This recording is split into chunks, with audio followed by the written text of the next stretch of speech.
I am doing a very special episode today. I thought of you. This is my friend Vanessa.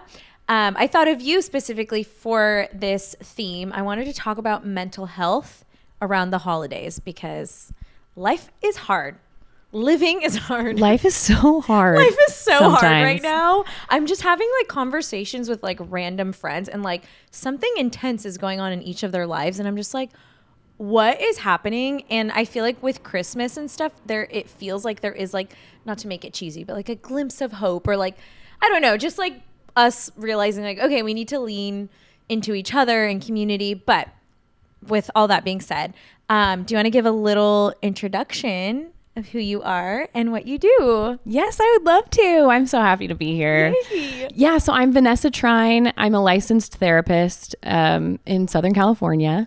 And I live in, I don't need to tell where I live. What am I doing? My address. Yeah. I was going to say okay, cool. Starting off really strong. But I have been living in Southern California most of my life and I love it. I work with a lot of women who have like anxiety and panic and trauma and all that stuff. And I love it. I love talking about mental health. That's so great. So your like specialty is trauma and anxiety. Yeah. Bingo. And that's like something that literally everyone experiences. Yes. So yeah, it's also not that specific when I say it's my specialty because that can relate to anybody. Yeah. But yeah, exactly. That's awesome. Did you grow up here? I grew up in San Diego. Okay. And my family's still over there. I lived Okay. in Colorado for a brief time. Okay. And then now I'm in this area. Yeah. I love it. Yeah. That's so fun. We're neighbors. Well, not really neighbors, but city neighbors, kind of. There you go. Yeah. But I'm so glad you're with me. We met through a mutual friend years ago. We were just talking about how you made a cute bread and you still make that bread. This was like in 2018, I think, or maybe 19. I think that really speaks to the longevity of this recipe or the lack of growth in my cooking because I do still make that bread, but it's so easy and it's also very impressive and it's just my You're party consistent. trick. Yeah. I love that. It's the consistency, you know? It's a good reframe. Well, I'm so excited to get into this conversation of mental health, specifically, again, around the holidays. But I would love to know, I just like love getting to know the person behind the theme of the episode. So what inspired you to become a therapist? Because not everyone wakes up and decides like, this is a heavy job, you know? So I would love to know like what inspired you to pursue that and become that. Yeah, it's funny to me because I never wanted to be one. It wasn't like, I guess I never really thought about being a therapist specifically until I had a really good one when I was in high school. Okay. But I was so convinced that whatever my therapist was doing was something I would hate. Okay. So I was like, great, I'm aware that this job exists. I wonder what job is adjacent to this. Because my therapist was so good. And then I had another phenomenal therapist that I still see. Her name's Molly and I love her. But both these two therapists were so life-changing for me. But I just felt I had this conception of what a therapist did. And I just was like, it probably means that you take everybody's hurt and then you just take it home with you and it's yours now. And I knew I didn't want to do that. Yeah. So I just kept trying to find other ways. I worked at a group home for foster kids right out of college. I was a college admissions counselor because I liked teens. And then I worked at a high school and then I went to grad school to get my school counseling degree. Okay. And my current therapist became a therapist when she turned 50 or like in her 50s. Oh, wow. So in my head, I was like, okay, well, maybe I'll do that. Maybe I'll be like a school counselor. Yeah. And then if I mature or something, like maybe I'll want to be a therapist like halfway through my life. So I got this other degree on top of my school counseling one that would allow me to be a therapist. So it's a LPCC, which is the same as an MFT for those who are familiar with that one. Yeah. That acronym. So I had these two at the same time. And then halfway through grad school, I was working in high schools and middle schools doing school counseling and realized all I want to do is the long-term trauma work. Yeah. And then I was like, got it. So that's a therapist. And then I just kind of pivoted. My degree was still relevant, but that's when I pivoted. I was halfway through my degree when I figured it out. That's so cool. I love that you like specifically too, like just had a heart for teens since like the beginning. Cause that age like intimidates me so much. Even my husband, who's a fifth grade teacher, like Ooh, kids, like those ages, I'm like, I'm scared. I'm so scared of you guys. But like, I could even think back to when I was a teenager, I was going through like a big shift in my life with like my family and my parents. And I had, my Spanish teacher was also like our high school like counselor, and I confided, she was the only like safe adult that I confided in when I was 15, and I like still remember her. Still, I'm Facebook friends with her. Like she was just like had made such an impact in my life, like, and I think it's great. Like those are just such formative years. So I applaud you for being like, you know, not attracted, that sounds weird, but like being drawn to that age, you know? So yeah, I have always loved that age, which is funny because I hated high school. So it's not that I'm like, I just got to relive my glory years. Those are like the dumpster fire years for me. No. But I present really young. I have a lot of enthusiasm, and which is also funny because now that's a little bit like, it's cringy to the teens. However, now I don't care. So it just, I am still drawn to that age, and I love working with teens. And there's so much that feels so traumatic and is so traumatic at that age. Yeah. And there's a lot less support and understanding. There can be a lot less support and understanding when you're a teen versus when you're like 30. Yeah. When something big is happening. So I'm grateful I had people in my life to support me then. Yes. And I can picture what that wraparound can look like. And so honestly, it feels more like an honor to be able to do that for certain teens and young adults and stuff. And it's so great. I love it. Ugh. Mad respect. Do you see like a common theme with mental health, specifically around the holidays with clients or patients, clients? I think people use both interchangeably. I say clients. My fans. My friends. I call some of them I wish so badly we could hang out.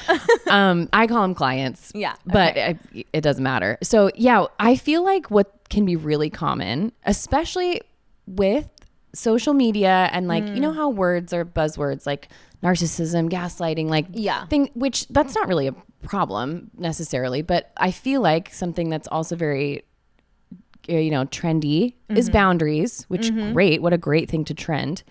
But one of the themes I'm seeing is people wanting to have boundaries for themselves around the holidays, whether that's because they're going to be around family or purposely not seeing family or like rest or whatever it is. But then there's also this, it can get kind of confusing for two reasons. Either the people they need to set boundaries around, they don't think they will respect the boundaries. Like they're like, I know how to set a boundary. I know what boundary I want to set. My mom's not going to respect it. Those kinds of like anticipatory anxieties, I feel like that's really common. And then also setting a boundary, but feeling like you don't know how to uphold it, I guess, because it's not familiar. Like if this is a new scenario, or you're just now learning how to take care of yourself in this capacity, the holidays can just kind of throw everything and make everything feel like it's upside down. So you're like, I know how to take care of myself during a work week, or I know how to take care of myself when I'm overstimulated with social events. Yeah. But now that my entire family's in town, or now that I'm meeting my sister's boyfriend, or now like all these things can just make everything funky. Yeah. So the first step of setting a boundary has become easier for people. Yeah. And then it's all these next steps that start to feel overwhelming. Wow.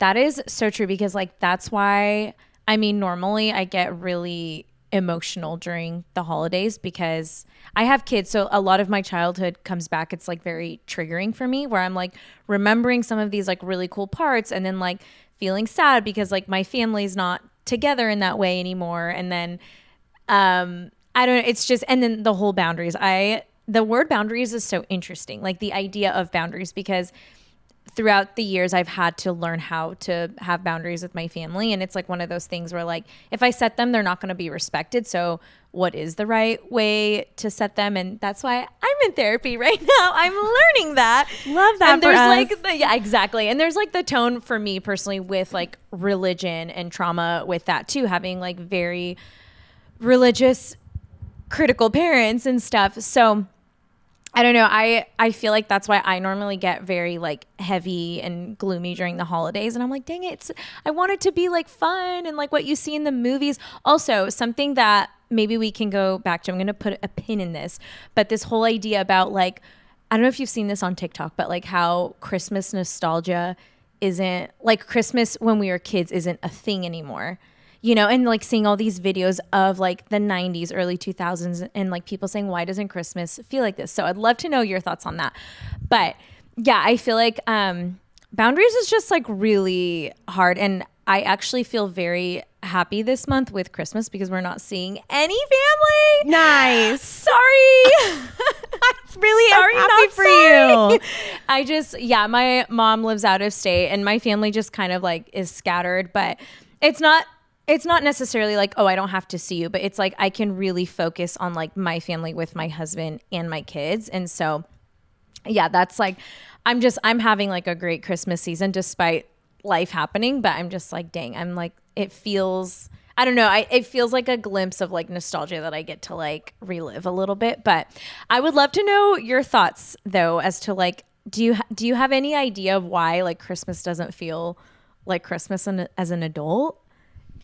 I haven't seen this on TikTok yet, so I haven't had time to ruminate on this, but I can tell you my knee-jerk reaction. So the short answer is going to be social media, but it's not because I hate social media. Mm-hmm. I think because we have a glimpse into everybody's life, it can feel like the stuff we do with our families or our memories or whatever, it feels less intimate now because not only are we aware of what every single person is also doing for Christmas, and then all the comparison and all the classic things we're aware of that social media can cause, that can come into play. But also there's this like underlying pressure, or maybe an overt pressure actually, to share what you're doing. And so it can just take you out of moments a little bit. But also, I mean, I have a lot of friends who are moms, and they're especially new moms, and they're like, oh wait, I'm the one who gets to create the Christmas magic now. So I also would imagine there's some kind of mental transition of the magic is around me versus I have to create it. And honestly, there can be grief there if that feels right, because that's a transition. Yeah. Even though we've, millennials, we've been adults for a while, but it still feels like, oh wait, I have to make like, this magic I'm the adult now. Yeah, which is terrifying every day. But I would imagine that has to do with it too. Yeah. What do you think? I don't know. I think what you said about social media, like that is a take that I didn't even think of, that I find so interesting. And now that I'm like processing, I'm like, wait, that totally makes sense. Like there's kind of like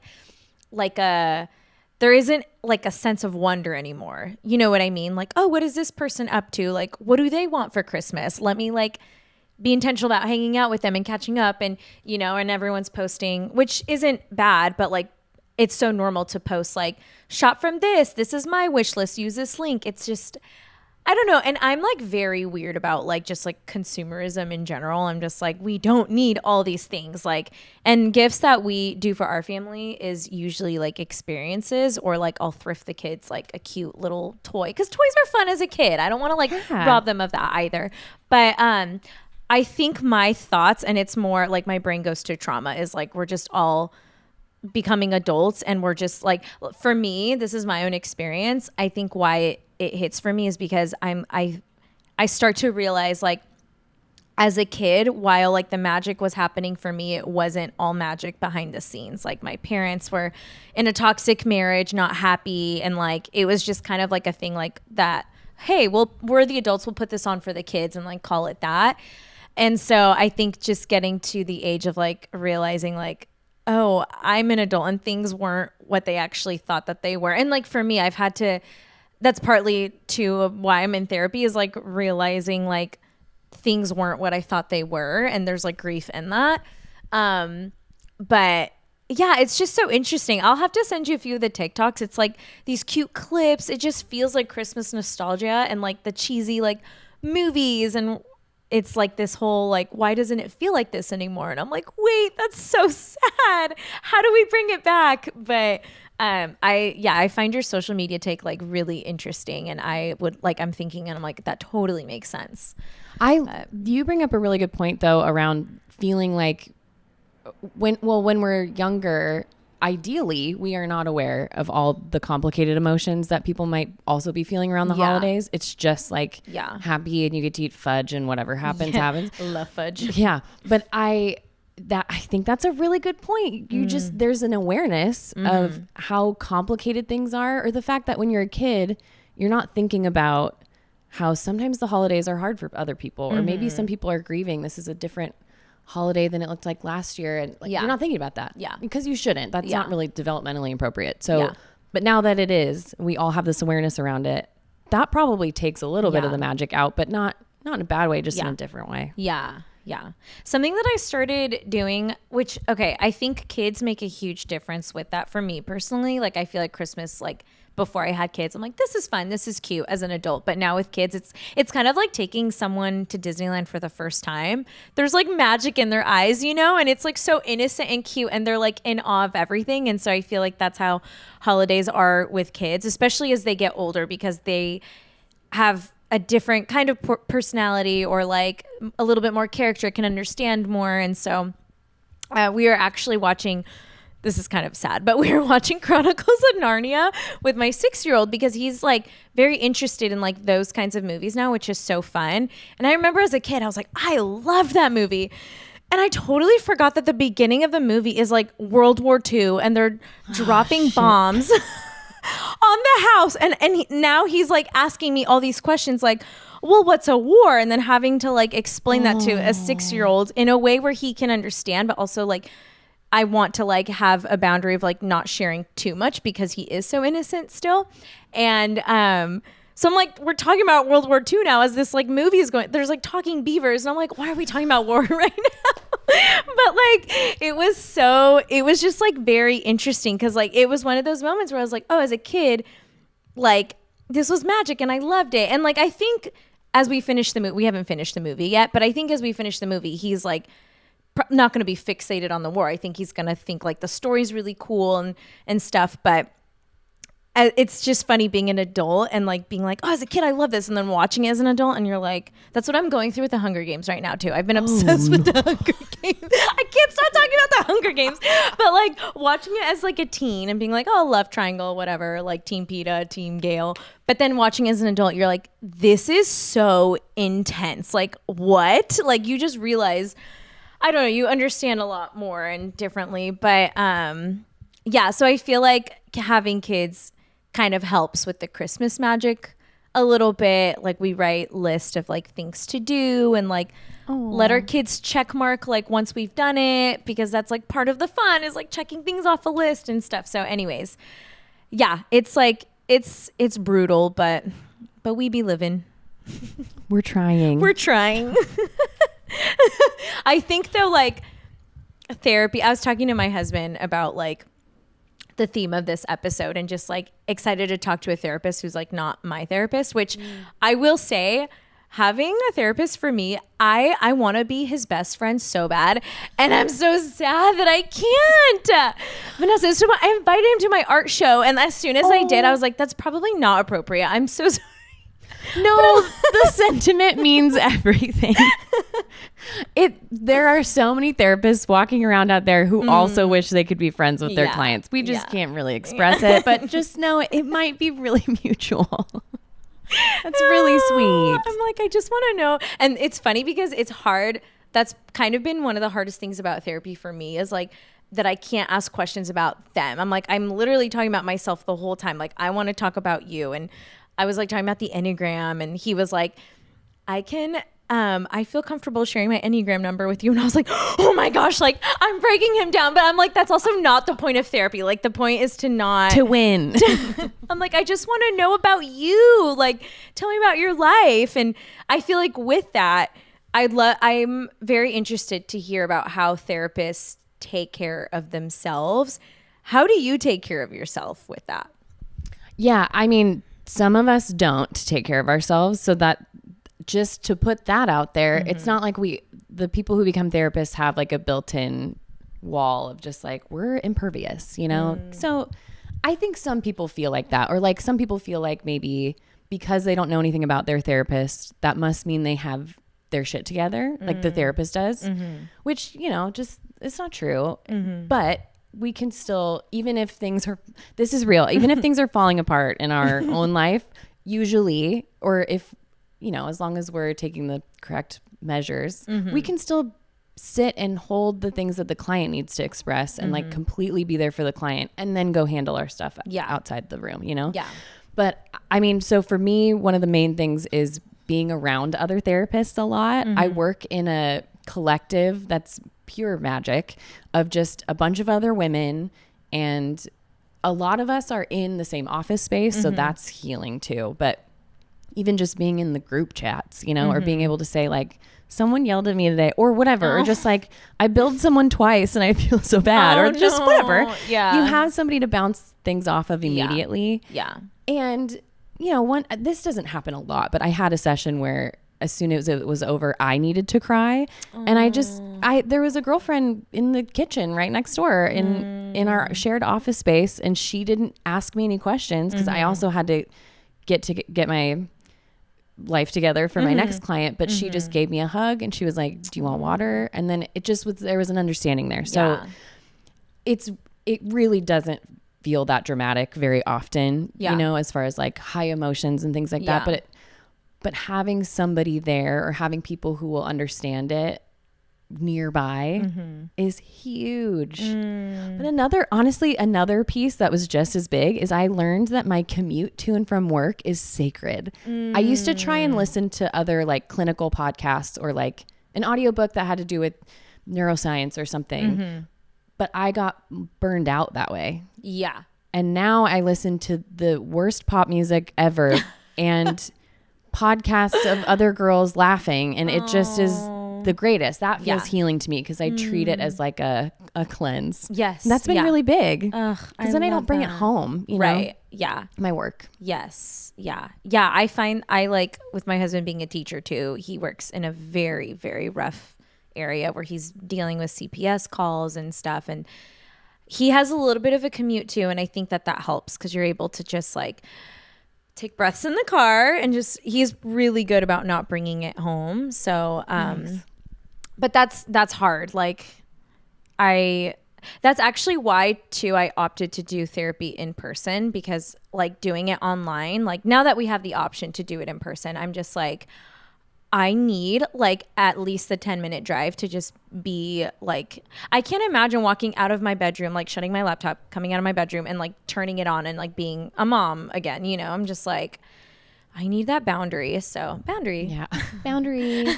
But during COVID, when everything went, you know, virtual, great. I love that virtual therapy is an option. Yes. And it works just as well as therapy in person. Yeah. But I learned I can't do it. I don't do telehealth at all, except for really specific circumstances. Yeah. So all of my clients are back in person, but during COVID, it was the same thing. I would close my laptop, open my door, and I felt like all my clients lived in my guest room in the worst way. I love my clients, but I don't want them in my house, or I don't want their like the grief or the stress or whatever. I don't want it in my house, in my room. So then I started associating our guest room where I would work just with like the worst feelings of all time, and I would like drag myself into that room, and it would just, there was such an association. Yeah. And it's so different because I have an office where I see all my clients, but when I walk in there, it just feels like light and lovely. And it's also because my friends come in there and we eat lunch in there, and it's like redemptive. So the whole space from your personal life and your work and the commute and all that stuff for your husband, it just makes perfect sense. Yeah. Yeah. I know. I love the drive so much. And sometimes I'll even just sit in my car and just like, I'll just sit in my driveway and just be like, that was a good session. He knew. But I love that you're taking care of yourself. One of my best friends is a high school therapist. And I'm always like asking her, like, how do you take care of yourself? Like, this is so, she's an Enneagram 9. So, a peacemaker. And so I'm like, that is just amazing that you can hold space for like other people and do it. Like anyone who is in this field of work, I'm just like, wow, it's a powerful thing to hold space for people and to like, to the point where you're like, you know, going into the room with your, like, would it be coworker? Like, yeah. And just like having a cry there and stuff. Like I could not imagine. That's so cool. It really though also can be the most uplifting. I mean, all the cliches that you hear, honestly, I think there are some parallels to parenting. It's not as hard as parenting to be a therapist. There's a lot of support and stuff that isn't there for parents, but that there is for a profession like this. But it's all the happy cliches that I'm aware of parenting are so true of this too. Like watching people grow, watching people heal, knowing that just sometimes it's the relationship of love and care that's healing or redemptive. And you know, I've watched clients, well, not literally watch them get married, but you know, like I watch them meet whoever they are dating, then they get married, and then I hold their 7-week-old baby. Like that just happened this week. Wow. Or like a client was in middle school and now they're in college, and it's just, that's wild stuff. Yes. And it's so great. I feel like I love my clients, and sometimes I laugh so hard that like it's not appropriate. Like sometimes it's just a funny, uplifting, like delightful time. Yeah. So it's both. Ugh, I love that.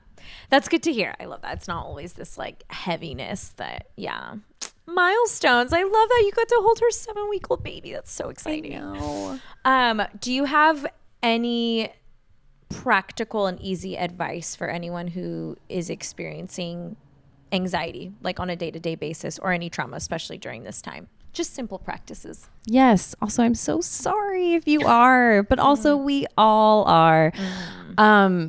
Okay. Long term, I am coming out with I think it's going to be donation based. So don't even think this is like money making, but not that there's anything necessarily wrong with that, but I'm coming out with a workshop. It's like already all shot and everything for just practical tips for anxiety, for how to use it. So whenever that comes out, hopefully that will be just as accessible as possible, because there are some tips and tricks that are just, you can do anywhere, and you may not know it's helpful for anxiety. So, okay. So the first one I love and hate, but it's going on a walk. I hate it because everybody's gonna be like, yeah, I know. But there's so much science behind the bilateral movement of walking. Really? I mean, if you want to go on a jog that does the same, that's great. Yoga, you're using both sides of your body. Like any kind of bilateral stimulation will do this. But walking can be really accessible, because even if you're in a classroom or at your job or at the holidays with a parent that causes you stress, even if you're just walking from one room to the other or pacing in a bathroom, or like, you can make the movement happen regardless, even in pretty stressful circumstances. And part of what the walking does is it helps all the energy and all the emotions that you're carrying in your body from whatever's going on that's causing you anxiety. It gives it movement so it can move through your body, so it doesn't just sort of get stuck or get lodged. You know how anxiety can feel like a lot of stuff, but it can feel like pressure on your chest or like nausea in your stomach or like a headache or all those things. That's in part, that's called a somatic response, because it's in your body, but it's in part the energy from the anxiety kind of just getting stuck. And by walking or moving, stretching, whatever degree you want to do it, you can help move it through. Okay. Wow. Is that why like people who like go to the gym are like, I mean, I'm one of those people, but who like take it out on the floor and they're like, I had a bad day, but I worked out and I feel good. Is it because like you're moving the anxiety through your body? A huge part of it is that. Wow. Endorphins play a huge role. And, you know, exercise is good for a billion reasons, but I think exercising can feel intimidating or not possible when you don't feel good from anxiety. So the walking is just sort of the most accessible version. Practice. Yeah. Okay. I love walks. I love hot girl walks. I went on one this morning. Oh, love that for you. Hot girl walks are really great. They're really good. I know. I've been doing more walks with the kids too, like after school. Because normally I'm like, oh my gosh, by the time I pick them up from school, we're all tired. Like we don't want to do anything. But with all the Christmas lights lit up right now, we'll go and like just walk around the neighborhood and look at them. And it's crazy to see how that like boosts their spirits too. Like they're just like in a good mood and they like ask to go on walks more frequently. I'm like, wait, that's so cute. I love that. Well, that's the dream. So, yeah. If I have kids, I want them to ask to go on walks. I know, it's so cute. But okay, well, noted for anyone out there who is struggling with any kind of anxiety. It's crazy how anxiety gets stored in our bodies. Like I have gastritis, which I feel like this is my personality trait. I talk about that every 5 seconds. It's like my gastritis, but I feel for the longest time, I didn't know. This is kind of what I talked about a few episodes ago with one of my trainers talking about like more about gut health and stuff. But getting diagnosed with gastritis and like realizing like a part of it was like my lack of eating, but a huge part of it was my anxiety and me just going through transitions, being a first time mom, experiencing that and the busiest like year of my life with work. And so I was like storing it all in my gut, and then I got stomach ulcers, and you know, it's crazy how anxiety like does that to your body. It's insane. This is basically why I went to a therapist in the first place when I was in high school, because I had stomach issues that were not explained, and they're sticking cameras down there and checking things out. They're like, everything looks really good. I'm like, why can I not eat anything? Or why am I sick randomly? And for me, it was 100% anxiety. There was no other piece to it. Yeah. You know, like, yeah. So one, we can talk about ulcers together and bond over that anytime. But two, it's just so interesting because I used to also feel like it was a weakness, you know, like, oh, my body can't handle stress or something. Yeah. There's another way to look at it, which is the ulcers or the nausea, the way my body was responding to my anxiety. It was trying to give me signals. It was trying to give me information. So yes, my system still will kind of like overfunction, and that's why the anxiety is coming up versus just like a proportionate amount of stress, you know, because stress and anxiety are different. So if I'm experiencing an anxiety attack or a panic attack, that's an overfunctioning of my system, and it's not great. But then the somatic pieces are really just clues for me to realize I need to shift something. So it's kind of sweet when I think about it like that. Yeah. Like, you're just trying to help me. You're communicating with me. Yeah, I'm dry heaving, but you're really just trying to help me. It's a little sweet. Yeah, I like that reframe. That's like a good perspective to have. What is the difference? You just said stress and anxiety. What is the difference between the two? I feel like the best way to understand it, or the best way I conceptualize it, is stress is a proportionate response to what's happening, and anxiety is a disproportionate response to what's happening. So if you're a first-time mom and feeling a ton of stress, that's like, yeah, because your life is chaos, or you're not getting enough sleep, and you know. Anxiety with it, though, might look like intrusive thoughts on top of that, or it might look like not being able to eat at all, or not being able to move. Yeah. Those kinds of things. Like and the disproportionate isn't in any way meant to be a critical framing of what's happening. It's just, is this something that pretty much most people are going to experience when they go through something this hard, or when they have a job interview, whatever it is this something most people would experience? And if you're throwing up a bunch of days before the job interview, or every day that you wake up, then that's when it would cross over into anxiety or panic. Yeah. Okay. Does that feel true though for your experience? I think so. I feel like we were actually talking about this last night at our Bible study, a little bit more about like anxiety. And I was like asking myself, like, I didn't say anything out loud because I was not in the mood to talk last night. And I was like, I'm just going to wrestle with this for a little bit. So that worked out because now I get to talk to you about it. But I'm really expensive though. So watch what you say. Just kidding. I was thinking about like stress and anxiety because I feel like stress is something I feel like that I deal with every day. And it's more of like a followed response. Like, oh, my car got broken into and now like we have to get a new license and credit cards for like my husband and stuff. So like, it's like the feeling stress is a response from that happening. And I was thinking about the last time that I had anxiety, and thankfully, I don't think I've been feeling that for a while. I don't think it's anything that I've been struggling with. As far as like my friends, I have friends who are experiencing like really crazy anxiety right now. And it's like things that haven't happened. It's like, well, what if like this happens? And so I feel like I've been noticing like I can be very like spontaneous and just like whatever happens. Like everything works out. I kind of like live in that, but also I live in that because if I don't, then I will get anxious. So I'm like, it's better for me to just like be like, ignorance is bliss, whatever, it's fine, I'm vibing. Because I will get back to the place where I was as a first time mom and just becoming like fixated on the things that haven't happened yet or the things that I don't have control over. So I feel like with what you said, yeah, that totally makes sense. I feel like another way to put it too would be, does it impair your daily functioning? Are you unable to do stuff that you pretty much always can do otherwise? Yeah. But it is straight vibing is an underestimated coping mechanism. So if I can force that into my future workshop, I will be doing that. Tell your clients just straight vibe. It's fun.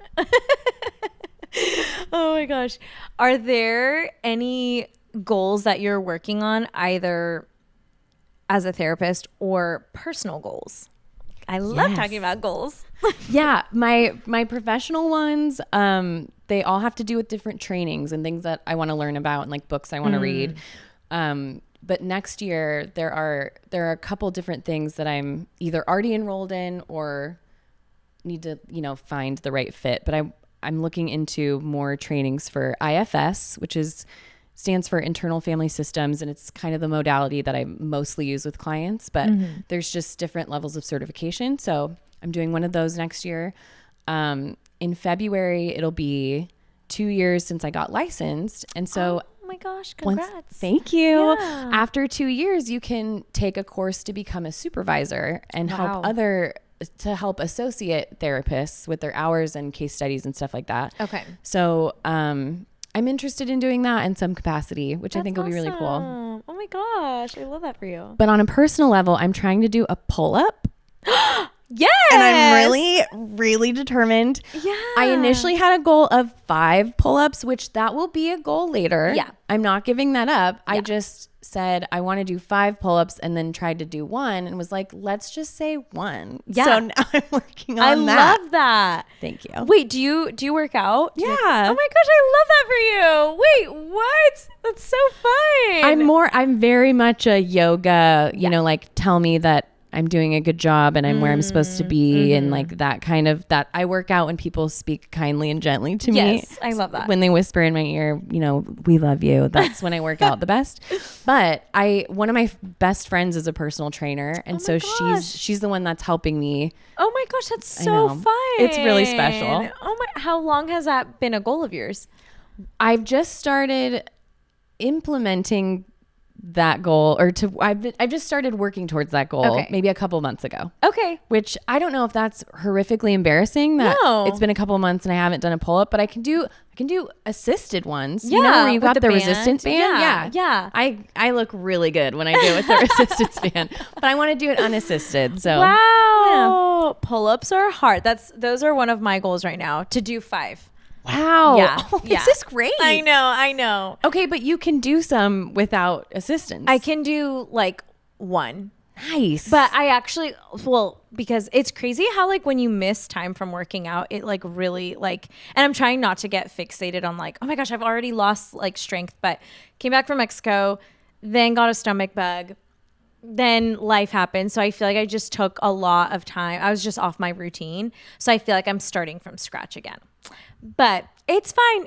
I love having goals. I love being able to work on things. Recently, actually, a goal of mine was to be able to do like a push-up, like nice, and I can do like 10 in a row, and I'm like, oh, Val. I know. I do them at the club when I'm like feeling spicy and I want to like scare someone. I'm like, I can do push-ups. That's awesome.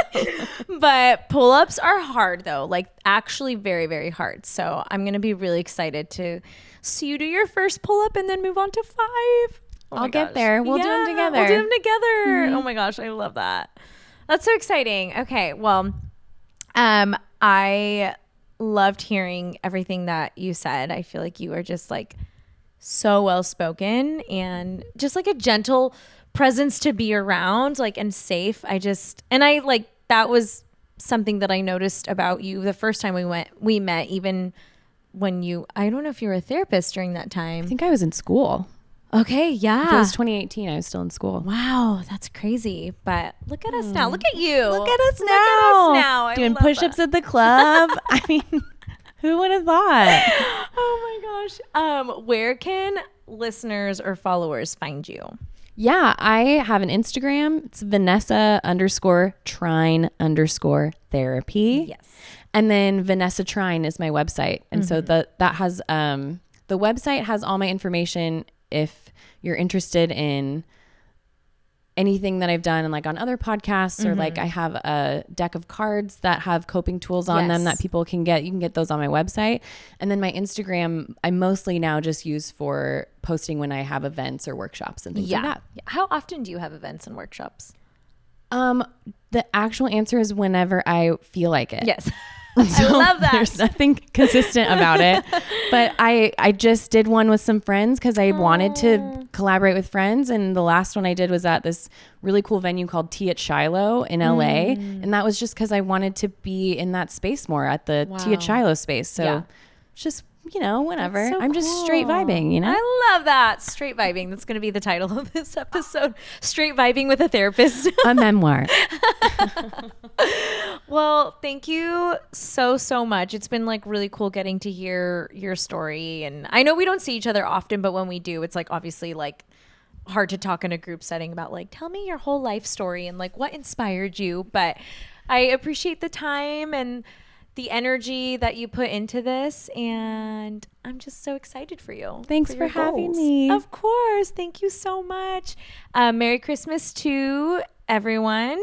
Happy holidays. Happy Hanukkah. Happy Hanukkah. And I hope that you feel a little bit of that Christmas nostalgia this season, because it'd be rough. It'd be rough out there. Bye, amigas.